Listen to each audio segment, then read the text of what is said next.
again, so make sure that you go and say hi. So we are in this series. We're talking about the 10 Commandments. And what we're doing is we're talking about the 10 Commandments from the perspective, not of like what they are and why you're supposed to follow them, although we talk about that, absolutely. But we're looking at this from the perspective of how they reveal God's heart and the why behind them. So the 10 Commandments, here's what they are, and it's pretty self-explanatory. It's just here they are. They're given to Moses by God, and then he gives it to the people, and then they're written down, and we have them. You can read them, and it doesn't even take long to read through them. And you kind of like, all right, yeah, that makes sense. That makes sense. A little confusing, but that makes sense. But what we're talking about isn't just here's the do's and don'ts, but rather, what does this tell us, and what does this show us specifically about God's character? And what does this tell us about God's heart? Last week, we looked at the first commandment, which is you shall have no other gods before me, right? It kind of sets the foundation for all of them that, listen, right out the gate, don't have anything else that you worship or serve or that you like look for and look toward, or no other gods that, none before me. We looked at all of the gods that we prop up and the idols that we serve today and how it's different than how it was in their time, but we very much so create kind of idols in our lives today, right? Whether it be a career or money or possessions or success or people, we really do prop up things in our life. And here's a quote from last week to kind of just catch us up. Here it is, ready? I like that. Are you guys sitting down? Here we go. There is no such thing as not worshiping. Everybody worships. The only choice we get is what to worship. If you remember that from last week, that was a quote from a non-Christian philosopher who realized and recognized like he wasn't even a follower of Jesus, but recognized everybody worships. Everybody worships. You don't have a choice not to worship. You get to choose what you worship. And we talked about how the first commandment is the Lord saying, listen, the only thing that you can worship that will fulfill you and actually benefit you in your life, the thing that won't destroy you is me. So don't have any other gods before me. Okay, this brings us to commandment 2. Commandment 2 relates very closely with commandment 1, but it goes even more nuanced. And listen, this is going to challenge. I think some of you are going to be upset today. Not at me, hopefully. Maybe you will. But I think because of what it says and maybe how it reframes kind of your thinking about maybe even some common practices that we do. So the second commandment that we're looking at today is this: you shall not make for yourself an idol. Last week, don't have any other gods before me. This week, so now commandment 2, don't make for yourself specifically now an idol. The 10 Commandments, you remember this from last week, are the beginning of Hebrew society. They've been released out of Egypt. Moses has taken them out. They've defeated Pharaoh and his armies. God has done all the work, and now here they are, and they're at the base of Mount Sinai. They've been here for a few months, and now they finally get these commandments, sort of the rules to society now. We see this, that idol worship was rampant among the nations surrounding Israel, and they had carved images in which they bowed down to and they sacrificed to and they worshiped. So this was a common practice that they would have seen and known, and this was sort of like how the world did things, right? Every culture, every society, every nation had their own gods, their own versions of gods. Maybe it was the same God with a different name, and they had images and they had statues and they had all kinds of things. So when Yahweh decides to start a new nation, a new people, and give Israel their own nation that with their own laws and their own ways to rule, he says, you're not going to do any of that stuff. You're not going to be like any of the other nations around you. It's going to be different. You're not going to worship like they do. Your experience of me will not be like their experience of their gods. Okay, here's what it says now. Commandment number 2 in Exodus chapter 20, verse 4, it says this: you shall not make for yourself an image In the Hebrew, it literally means a graven or carved image. You shall not make for yourself an image in the form of anything in heaven above, or on the earth beneath, or in the waters below. You shall not bow down to them or worship them, for I, the Lord your God, here's what he says, am a jealous God. And this might make us uncomfortable. Here we go, ready? Punishing the children for the sin of the parents to the third and fourth generation of those who hate me. Did you know that was in the Ten Commandments? Here it is. But he says, verse 6, but showing love to 1,000 generations of those who love me and keep my commandments. Commandment number 2 is a long one. And it's God getting specific, and it almost feels like this is too specific, and it feels, listen, if we're honest, at first reading, it feels a little petty. Really, Lord? And hold on. Literally in the commandment, you tell us that you're jealous? That only insecure people are jealous, right? Any of you jealous? Yeah. And we're jealous over the things that we doubt or we don't think are true, or we're jealous over how other people are treated, or we don't want to be left behind, so we get jealous of anything that we think will steal someone or something from us. And we know that feeling. So when God says, hey, I am a jealous God, you go, oh, really? That's part of you? Jealousy? Really? It's not what we would expect, but when we think of the relationship that he's creating with his people in a different term, in a different way, in a different light, this makes sense. In fact, we would expect God to be jealous. Because what God is doing is he's not setting up, hey, I'm in charge and you're all my servants. Here's what he's setting up, ready? He's setting up a covenant relationship with them. Many of you entered into a covenant relationship with someone as well. We call it marriage, where you said, I am committing to you and you are committing to me. And now listen, true love, if you really do love someone, then anything or anyone else that would try to steal them from you should bring about a sense of jealousy. That no. You said yes to me, not to someone else, not to other things. In fact, a good, holy, wholesome marriage should be pursuing relationship with each other to the exclusion of everyone else.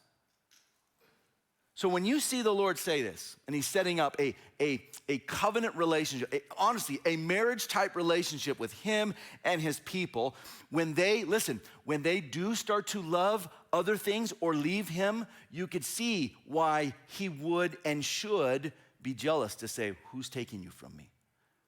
Who would dare take you from me? And why are you listening? I'm jealous for you. I want and I love you. Don't leave me for something that is far less superior. Ooh. He puts it in a commandment. And he says, listen, here's what happens. I am jealous. And we expect that from God. What we can see then, if we look at his relationship with his people like a marriage relationship, then this is why idolatry is such a big deal, because idolatry is adultery. Idolatry is spiritual adultery, cheating on God with someone or something else. Oh, that's a big deal. That's why God reacts so strongly to idolatry, because it is now that I'm going to leave my relationship with you, Lord, for someone or something else. And it might even be a carved image.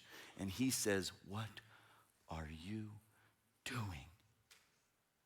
God is jealous, and he should be jealous. And then it says this, he punishes people who continue to hate him for generations. What we could talk about is generational sin. And listen, we can spend some time going into this, but you know this to be true. That many of the sins of the parents happen to make their way to the children, and what do you know? They repeat the same cycle, the same lifestyle as mom and dad. And they raise their kids to do the same because that's all they know. That's exactly what he's talking about. People who leave him and worship other idols, and then they have children and teach their children to do the same, and then they teach their children to do the same. He's like, man, listen, for those who continue to hate me, they're gonna be opposed to me, and I'm gonna be opposed to them for generations. Until that cycle is broken, this is going to be what happens. And idolatry is one of those things that gets passed down, because idolatry speaks to values. It speaks to the values of the parents. If the parents pursue more than all else wealth and success, just take a guess at what the kids are gonna grow up thinking their priorities are. In fact, they will probably live their life wanting to impress and make mom or especially dad proud by living his values. And if those values are off, if those values are not on the Lord, then the kids' values will do the same until that cycle is broken. So we see literally in the second commandment, God says, listen, this is one of the things that's gonna be passed down from generation to generation. And then he goes on to say, but I will show love to thousands, not to 3 or 4, thousands of generations. Thousands of generations is thousands and thousands and thousands of years. Like the earth hasn't even been, like 1,000 generations, we don't even have records of people for 1,000 generations yet. And he says, I'm not done showing love. I'll continue to show love for 1,000 generations. His love far outshadows the punishment and the opposition he has, but man, that is still strong. To those who would worship idols and those, he says, those who continue to hate me, I will be opposed to. But those who love me and keep my commandments for 1,000 generations, I will continue to love them. Now let's talk about this, okay? This is, I think, gonna challenge you because it challenges me. And as much as I'm preaching to you, I'm preaching to myself. And I've actually, of all of the commandments, this one I've had to kind of, evolve is not a word you like to say in church, but I have. I think my views have evolved from where they were to where they are now, and it comes through experience and observation and seeing what happens when we don't follow specifically God's commands. Here's the thing, ready? What we're told, commandment number 2, is that any image of God is insufficient. Now listen, when he says anything, guess what he means? Don't make for yourself an image, okay, of anything. Okay, but you don't mean anything. Of anything in heaven above, or the earth below, or the waters below the earth. Don't make for yourself an image of anything that exists in this world. But you don't mean anything.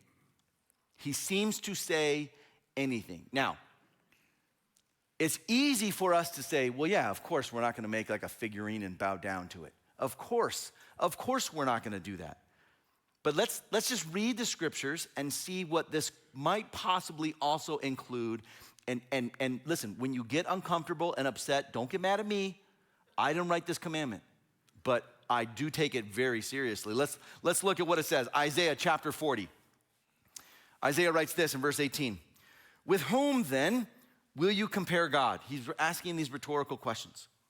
To what image will you liken him? And then he goes on to say that woodworkers make wood idols and that metal workers put metal on them, but all of them, like none of them actually last. They try to make them so that they don't rot, but this is what he's saying. Which possible image can adequately and effectively represent God? Which image accurately represents who God is? And the rhetorical question that the answer we expect to get is, there isn't one.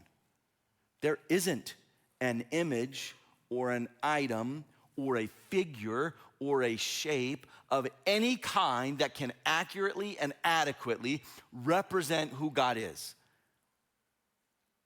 J.I. Packer, he's the one who got me years and years ago. I read his seminal work, Knowing God. He's since passed away, and was one of the more influential voices in my life. Him and another guy, Tim Keller, I've mentioned before, who actually just passed away 2 days ago.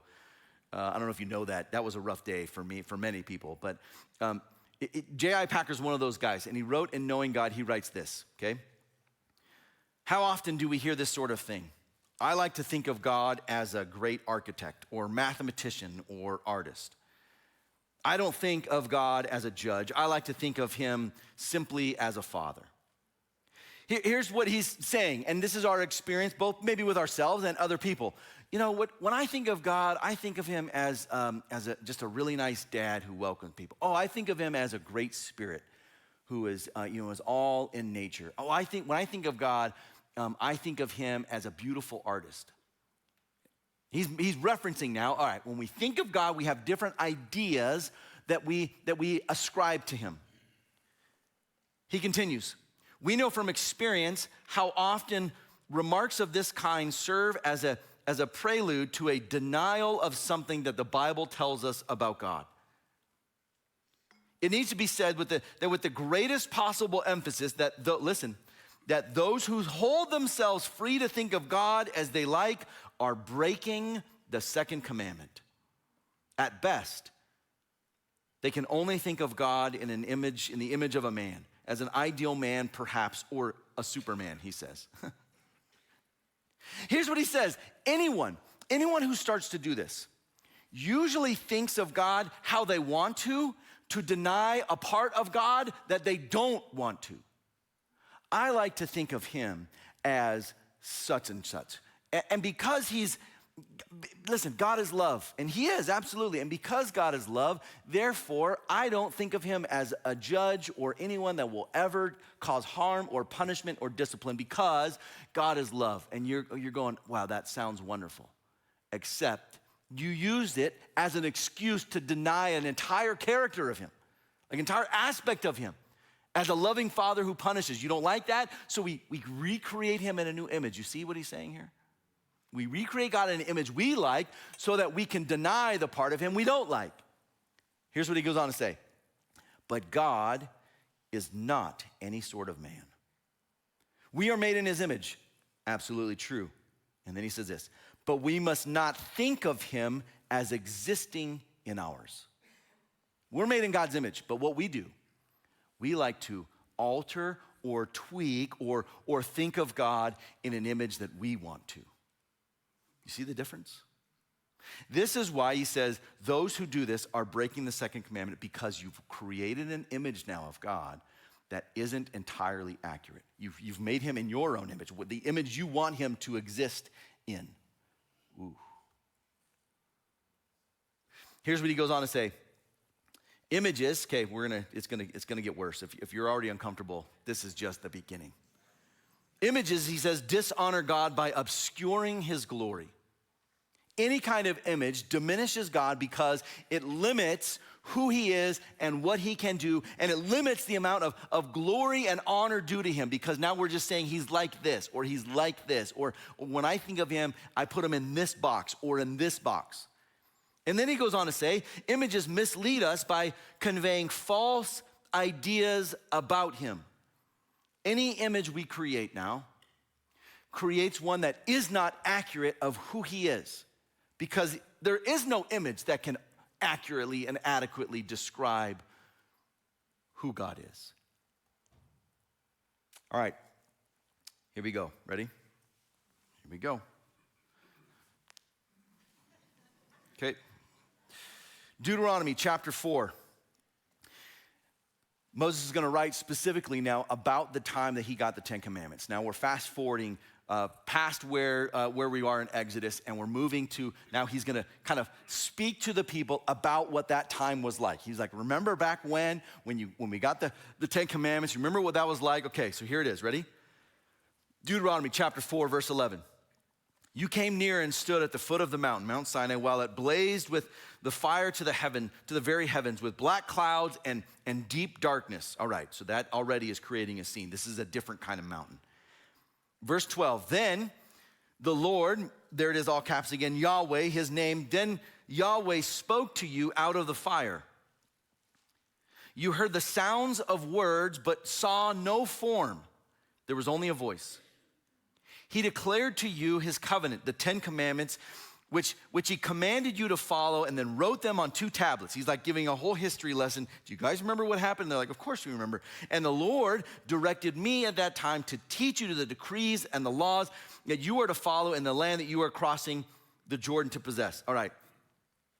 He told me, he gave us the 10 commandments, and then he gave me the law and said, this is what your people are supposed to follow. And it's my job to teach all of you as we go into cross the Jordan into the promised land. Like this is do you guys remember this? Of course we remember. Yeah, it was kind of hard to forget. Great. Verse 15, he says this, you saw no form of any kind the day the Lord spoke to you at Horeb out of the fire. You didn't see an image of any kind. Therefore, watch yourselves very carefully so that you do not become corrupt and make for yourselves an idol, an image of any shape, whether formed like a man or a woman or like any animal on earth or bird that flies in the air or like any creature that moves on the ground or any fish in the waters below. He's almost parroting word for word this commandment. Here's what he says, ready? These images are not for all the other like false God worshipers. He says, you don't dare make an image of God himself, because when he spoke to you, he didn't have an image. Do you remember? He didn't show up in any kind of form. What you got was a voice. Here's what you got. Ready? You ready? Okay, you sitting down? Here's what you got. You got his word. You got his word. Not an image of him. What you got was him speaking. So don't go make for yourselves items or images or any kind of engraven like objects of any kind. Do you remember what happens right when Moses comes down from the mountain? Do you remember this? You remember this story, right? I mean, it's almost so ironic, right? What is the expression? Reality is crazier than actual like story, something like that, right? The truth is weirder than fiction, stranger than fiction. I butchered it. I will get it right for next service, I promise. When he comes down from the mountain, in which God is saying, don't have any other gods before me and don't make for yourself any idols, he comes down to give the people, I heard from the Lord and I'm speaking it to you. And he sees them and they've made a bull. They made a bull out of gold. Remember, they collect everyone's gold, and Aaron, the brother of Moses, is like, hey, he's been gone a long time. We need something to worship, all right? What can we make to honor the Lord? And they make a bull. And Moses gets upset, right? And like there's a whole story, and you kind of see the temper of Moses show up, and you're like, but at the same time, he's going, what are you doing? It's almost like the older brother getting home to the younger kids, like made a mess of the house, and you know dad's on his way home. Dad's coming. And he goes, what have you done? What have you done? I'm gonna go speak. He says, I'm gonna go speak to the Lord and hope that he will have grace on you. But you guys messed up. You messed up, and dad is on his way. He sees this and he's like, before I even give you the commandments, you're already breaking them. He says, so Deuteronomy, don't make any image of any kind. God doesn't give an image to his people of any kind. He gives them his word. J.I. Packer, he continues to write this. The point is clear. God did not show them a visible symbol of himself, but spoke to them. Therefore, here it is, ready? Here we go. Therefore, they are not now to seek visible symbols of God, but simply to obey his word. Now listen, I'm gonna guess a number of us are guilty of this thing. Because we don't worship bulls and goats and birds or things that creep along the earth or fish under the sea. But we certainly do have symbols that we fight for and we fight over. When I went to Israel, which we're gonna go this next year, by the way, when you go to Israel, you see this firsthand. You see people literally bowing down in front of some cathedral or church of some kind, and there's an image, there's a cross. And maybe Jesus is on it, maybe it's not. If it's a Catholic one, there's Jesus on the cross. And they're not praying, they're not just praying. They are bowing down, wanting a blessing from this image. from this thing. When you go to the Church of the Holy Sepulchre, the first thing you do is you walk in and there's these granite stones on the ground, and they're said to be the stones that Jesus was laid upon when he was taken off the cross. They're dated much later, so it's physically impossible that these are the ones, but it doesn't matter. People believe it. And listen, it's almost shocking to your core to see people laying on it, kissing the stones, putting items that they bought to have a blessing from this stone. Man, do we do this today? Oh, absolutely. Okay, here we go. Ready? I debated if I bring this up or not, but here we go. Okay, we got one ready for it. I love the cross. Without the cross, we don't have a faith. We don't have forgiveness. But I have seen churches fight over a physical cross's position in the church. Wait a minute. Do we confer some sort of holiness to this physical item? And we say we don't, but there are times where we can actually think that cross is somehow a representation of Jesus. Listen. This challenges me, and I still am uncomfortable with it, but I read this and I say, God seems to be saying, don't make an image of anything that you bow down and worship to. Now, we have a cross, and we're not taking it down, right?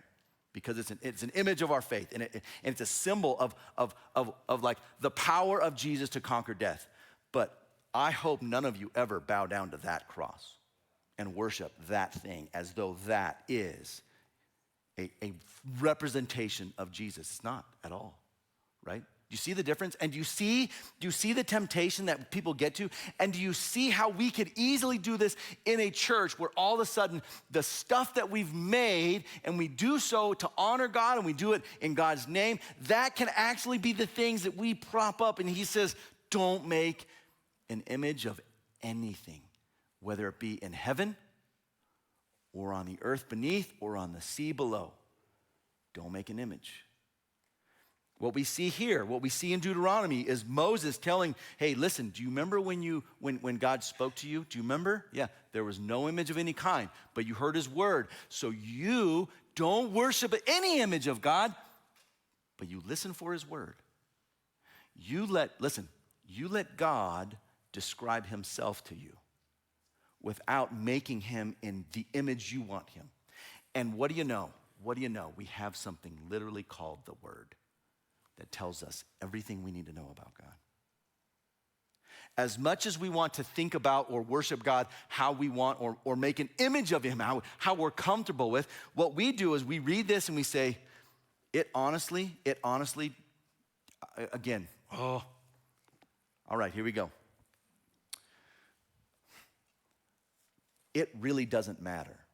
It really doesn't matter what you think God is like. Listen, I don't care what you think God is like.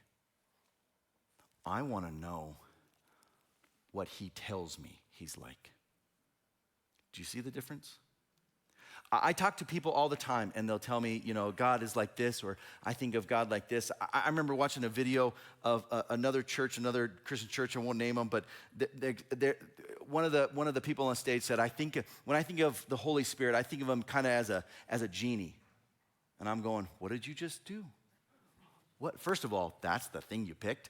But you just now define God as something he's never said he's like. Whoa. Be careful. You are awfully close to making an image of him. Ooh, okay. So what about paintings of Jesus, or churches, or crosses, or altars? I'm telling you, if you go to Israel, you come with us next year, you will see this, and it will affect you. It will affect you. Because everywhere you go in this holy land, you see idolatry, and you see people bowing down to stuff made in the image of what they wanted. And it's shocking, it's alarming. As much as we think, idol worship, that's like way back then. Oh no, it is alive and well, very much so. All right. Seems to be a lot of a lot of breaking of the second commandment. And God does this because he's saying, I want you to rely on me and what I tell you about me, not what you want me to be like. We are really good at defining God how we want him. So what do? What does true worship look like? What does true worship look like? Because it's not bowing down to images or items made to represent him. What does it look like? Here it is, ready? True worship of God doesn't rely on images, it relies on truth. It has to rely on truth. We worship God as an infinite, transcendent being, far greater than any image we could ever create or imagine. And Jesus talked about cultivating this deep relationship and how you worship God a very specific way. He has an encounter with a lady, and she's talking about when Messiah comes, he'll show us how to worship. He'll tell us what we're supposed to do and how we should worship like God. And then here's what Jesus says, John chapter 4. Yet a time is coming and has now come when the true worshipers will worship the Father, he says, in the Spirit and in truth. For they are not the kind of worshiper, these are the kind of the worshipers that the Father seeks. God is spirit, and his worshipers must worship in the Spirit and in truth. We focus on the character and the nature of God rather than relying on visual aids. Listen, this should make us feel a little uncomfortable because we are a visual kind of people. We are very visual. And I know you're visual because we get cards telling us you didn't like the light colors today or the screen color. And listen, and I get it. I understand if it's like uncomfortable, but I've already said 3 things that should make you want to leave this church. Here's another one. Listen, your worship of the Lord should not depend. It should not, listen, okay?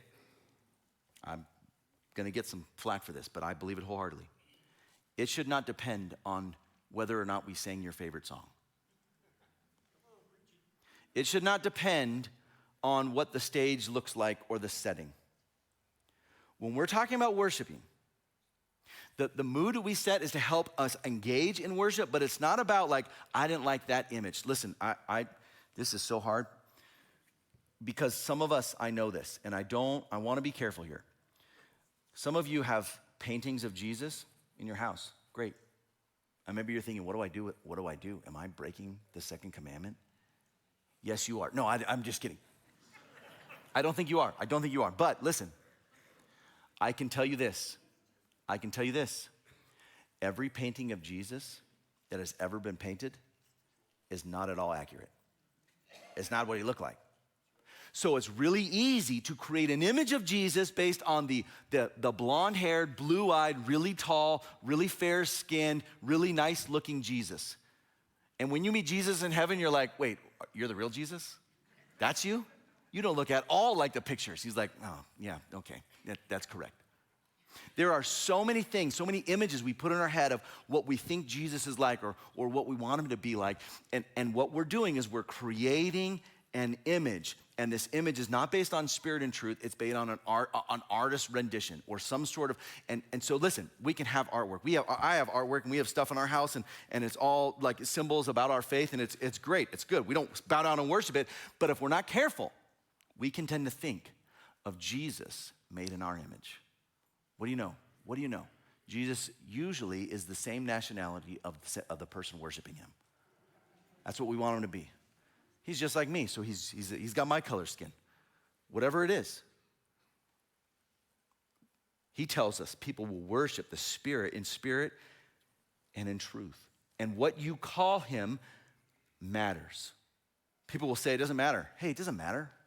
It doesn't matter as long as you're worshiping God. To which my response is, whoever you are, my name's Brandon. If you're gonna have a relationship with me and you decide to call me whatever name you want, you don't really know me. If every time you see me, you're like, hey, David, I'm like, that's not my name. What does it matter what I call you, right? Let's just go get lunch. Kind of matters to me. That's kind of core to who I am, right? And the next time we meet, you're like, you know what? You don't look like a David, you look like a Jim. Okay, Jim's a perfectly fine name. If your name's Jim, that's great. That's not me. When we decide we're gonna make God in our image and call him what we want, he says, you don't get to do that. That's not my name. That's not what I'm like. What does it matter as long as we worship you? Here's what we see. Who you worship matters and how you worship matters. Who you worship matters. And he says, worship me, not some idols you made. And how you worship matters. Don't worship with images. Worship in spirit and in truth. This is important to me because it needs to be accurate to who I am. You see why now this second commandment is kind of a big deal. One that we just kind of gloss over and say, I don't have any, I've never made a carved, graven image. It's so much more than that. It's so much more than that. Here's what we see too, that true worship, not only does it not rely on images and rely on the truth, but true worship of God is not found in a setting, it's a lifestyle. Listen, you don't worship God for just 3 songs at the beginning of service and then you go about your week. We often call that worship. And it's good to call that worship because we are seeing worship to the Lord. But don't think for the 20 minutes on a Sunday you're singing, you're worshiping, and then the rest of your life you get to kind of just do what you want, and that's not considered worship. Is that the kind of worship God wants? He's like, all right, guys. For 20 minutes, sing your little hearts out and worship me. Wait for the right song, and then once you find a song you like, then belt it out. That's the kind of worship I want. Listen, I've read the Bible a number of times. I don't see that verse. Here's what I see. Ready? Romans chapter 12. This then is worship. Therefore, I urge you, brothers and sisters, in view of God's mercy, to offer your bodies as a living sacrifice, holy and pleasing. Why? This is your true and proper worship. It's not singing. We sing as an expression of joy, but that's not worship. Worship is so much more than that. And what Paul says is, listen, here's what proper worship, you wanna know worship in spirit and in truth? Here's what it looks like. Ready? It's your lifestyle. It's how you live and what you do. He says, here's what it looks like. Offer your body as a living sacrifice. Ready? Here's what it looks like. You gotta be a walking dead person. What? The walking dead? Yes, that's what he's saying.